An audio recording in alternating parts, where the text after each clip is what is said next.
મારું શહેર મારી વાત એબીપી અસ્મિતાની વિશેષ રજૂઆતમાં આપનું સ્વાગત છે। હું છું હિમ।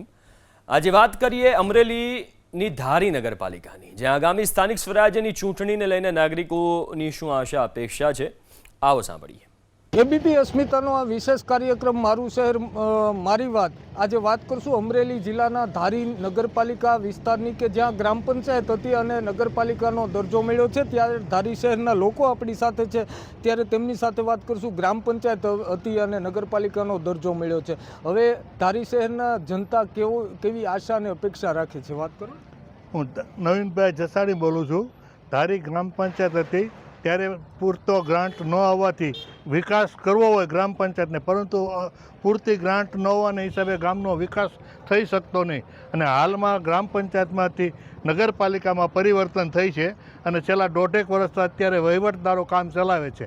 અને હવે નજીકના ભવિષ્યમાં 26 તારીખે ચૂંટણી આવી રહી છે, તેમાં સારા ઉમેદવારોને ટિકિટ આપી અને વધુમાં વધુ જંગી બહુમતીથી સારા ઉમેદવાર ચૂંટાય અને ગામના હિત માટે તેવું સારું કાર્ય કરે એવી અમારી સૌ ગામજનોની અપેક્ષા છે। જેવા કે શેરીની અંદર રોડ રસ્તા છે, પછી કચરાના ગંજ છે જે દૂર થાય, પાણીનો ખોટો વેડફાટ દૂર થાય, અને ચારે બાજુ ઢોર રસ્તા ઉપર રખડે છે જેને કોઈ વ્યવસ્થિત બંધનમાં લે, અને ત્યારબાદ જે ગામની અંદર ગ્રામ પંચાયતે બનાવેલો બગીચો કે જે હાલની તબક્કે ખંડર હાલતમાં છે, કે જ્યાં પુષ્કળ ગંદકી છે અને ત્યાં પણ જવું પણ મુશ્કેલ બને એવું છે, તો ત્યાં બગીચો સારામાં સારો બનાવે। ત્યાર પછી જૂની લાઇબ્રેરી હતી, જે લાઇબ્રેરીને તોડી નાખવામાં આવી છે, ત્યાં ફરીથી નવી લાઇબ્રેરીનું નિર્માણ કરે, અને ગ્રામ પંચાયતે જે બાલ મંદિર હતું જેની જગ્યા તોડી નાખી છે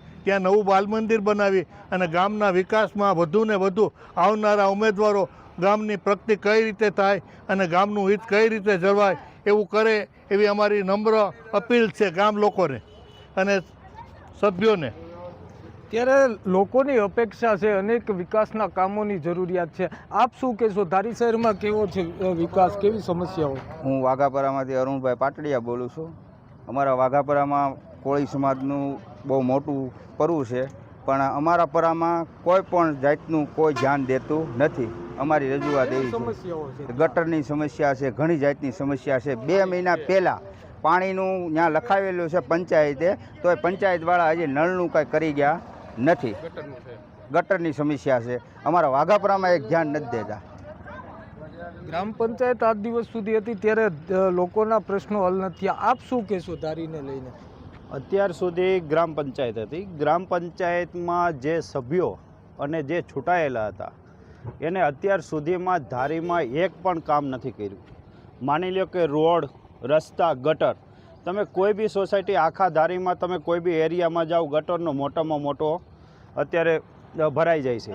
બીજું કે અત્યારે આપણો બગીચો છે, આ ધારીની ડિમોનેશન જ્યારે થયું ત્યારે આપણા આ જે ગરીબોના જે રોટલા જે તોડી નાખ્યા હતા, અને આ જે ડિમોનેશન આખા ધારીમાં થયું હતું, અને ત્યારે 5 દિવસ સુધી માણસો ગરીબો સોદાડા આંસુ રોતા હતા, અને એને કોઈ આંસુડા કોઈ લૂસવા કોઈ નેતા નહોતું આવ્યો। તો અત્યારે મારે ધારીની પબ્લિકને એ જ કહેવાનું છે કે તમે ધ્યાન રાખજો, કોઈ બી ઉમેદવારને જેને વિજેતા બનાવો એ આ ડેમોનેશન ગરીબોનું ધ્યાન રાખી અને ગરીબોનું કલ્યાણ કરે એવા જ ઉમેદવારોને વિજેતા બનાવજો, નકર આ પાખંડીઓને બનાવતા નહીં। અત્યારે અમારે ધારીમાં તમે જુઓ તે રોડ, રસ્તા અને ગટરની મોટામાં મોટી સમસ્યા છે। અમારા બગીચા તમે જુઓ તો એમ થાય કે અમારું સ્મશાન જુઓ, સ્મશાનમાં અડધી ઠાઠડી બહાર હોય ને અડધી અંદર હોય, ખાટલીઓ ત્યાં નથી। અમારે જીવતા તો હાલો કંઈ વાંધો નહીં, પણ મર્યા પછી અમે શાંતિથી ત્યાં નથી ઓલા અમે દેહ કોઈ જગાવી શકતા।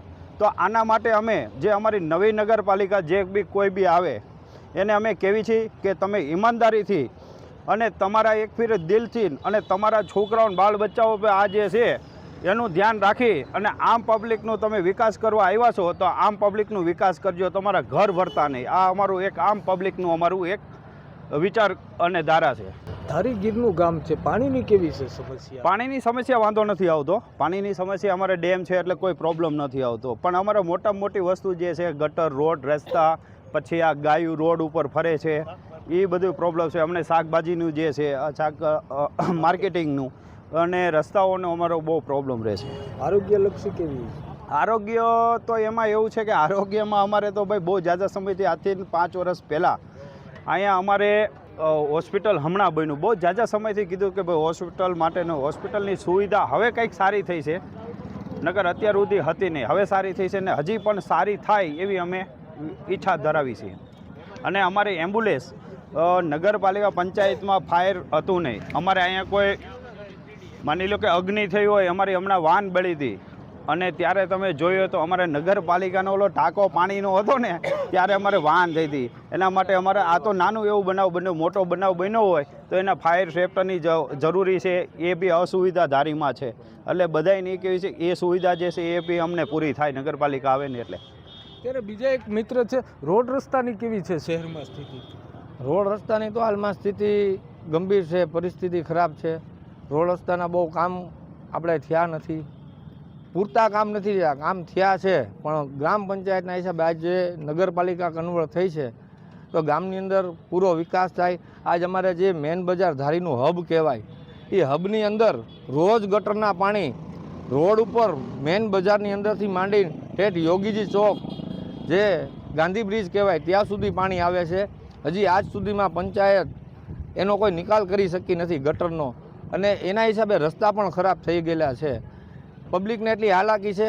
એમ ગજેન્દ્રભાઈએ આગળ કીધું એમ કે અમારે સ્મશાનની બહુ ઝાઝા વર્ષોથી સમસ્યા છે કે સ્મશાનની અંદર કોઈ પણ વ્યવસ્થા, કાંઈ પણ પાણીની વ્યવસ્થા નથી. બીજા નંબરમાં કે ત્યાં અગ્નિદાહ દેવાની હોય એની વ્યવસ્થા નથી. તૂટી ગયેલી હાલતમાં હજી આજ પણ આપને જોવા મળે. એ બધી સમસ્યાઓ બહુ ઘણી બધી છે.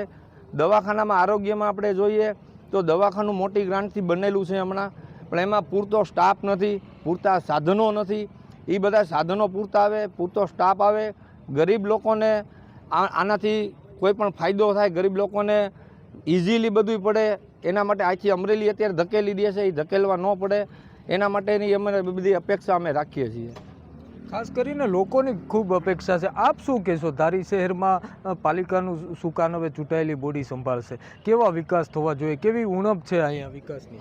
જેમ અપુભાઈએ કીધું કે જે રીતે પ્રશ્નો છે બધાય સામાન્ય રીતે હલ થયા નથી. બરાબર, કાંઈ પણ તમારે વસ્તુ નાનું મોટું કાંઈ પણ વસ્તુ વિસ્તારમાં થાય, પરા વિસ્તારમાં, આજે અમારો જે વાઘાપરા વિસ્તાર છે બહુ મોટી જાજી છે, વિસ્તાર પણ મોટો છે, પણ જે અમે કહીએ છીએ એ રીતના કામ થતા નથી. તો હવે આવનારી બોડી પાસે કેવી અપેક્ષાઓ? એવી અપેક્ષા છે કે અમારા જે પ્રશ્નો છે એ બધા હલ થાય અને કામ સારું થાય એ પ્રમાણે. ત્યારે શું કહેશો આપ? આવનારી જે બોડી આપ સાહેબે સવાલ કર્યો એ આવનારી બોડી 70 થી 80% રિપીટ જ ઉમેદવાર છે. આજે હિમખીમડી વિસ્તારમાં જાઓ, નવી વરસાદના ખાડિયા વિસ્તારમાં જાઓ, કેટલા ટાઈમથી મીડિયામાં આવે છે કે અહીંયા રોડ નથી, અહીંયા ગટરોના પાણીના હિસાબે ગારો, ગંદકી, લોકોના ઘરની ડેલીની બહાર ગંદકી થાય છે. એ સીધું ડેલીની બહાર નીકળે એટલે ગંદકી જ હોય છે. હજી એનો 20-25 વર્ષથી એનો ત્યાં ક્યાંય નિકાલ જ નથી થયો કે આ કોઈ પંચાયતે ધ્યાન જ નથી દીધું. એવા વિસ્તારની અંદરમાં હું એવું ઈચ્છું છું કે નગરપાલિકામાં જે કાંઈ સભ્ય ચૂંટાય એ ત્યાં પહેલાં એવા વિસ્તારોમાં ધ્યાન દે કે ત્યાં હાવ પછાત ને ગરીબ વ્યક્તિઓ ત્યાં રહે છે, એની સામે ધ્યાન દોરે. ખાસ કરીને જે પ્રમાણે ધારી શહેરની જનતાનો મૂળ જે જાણવાના પ્રયાસ કર્યા, અનેક સમસ્યાઓથી આ અમરેલી જિલ્લાના છેવાડાનું ગીરનું ધારી ગામ પીડાઈ રહ્યું છે. ત્યારે ગ્રામ પંચાયત અત્યાર સુધી જે વહીવટ કરતો હતો, આ 1.5 વર્ષથી જે નવો પાલિકાનો દરજ્જો મળ્યો અને પાલિકામાં વહીવટદાર શાસન કરી રહ્યા છે, ત્યારે સ્થાનિક લોકોની માંગ છે કે આ ધારી શહેરનો વિકાસ થાય. અનેક સમસ્યાઓથી પીડાય છે. ચૂંટાયેલી જે પણ બોડી આવે તે સારું ધારી શહેરનું કામ કરે, પાયાની સુવિધા લોકોને મળી રહે, તે પ્રકારની આશા અને અપેક્ષાઓ સ્થાનિક લોકો રાખી રહ્યા છે. હરેશ કુમાર, ABP અસ્મિતા, અમરેલી.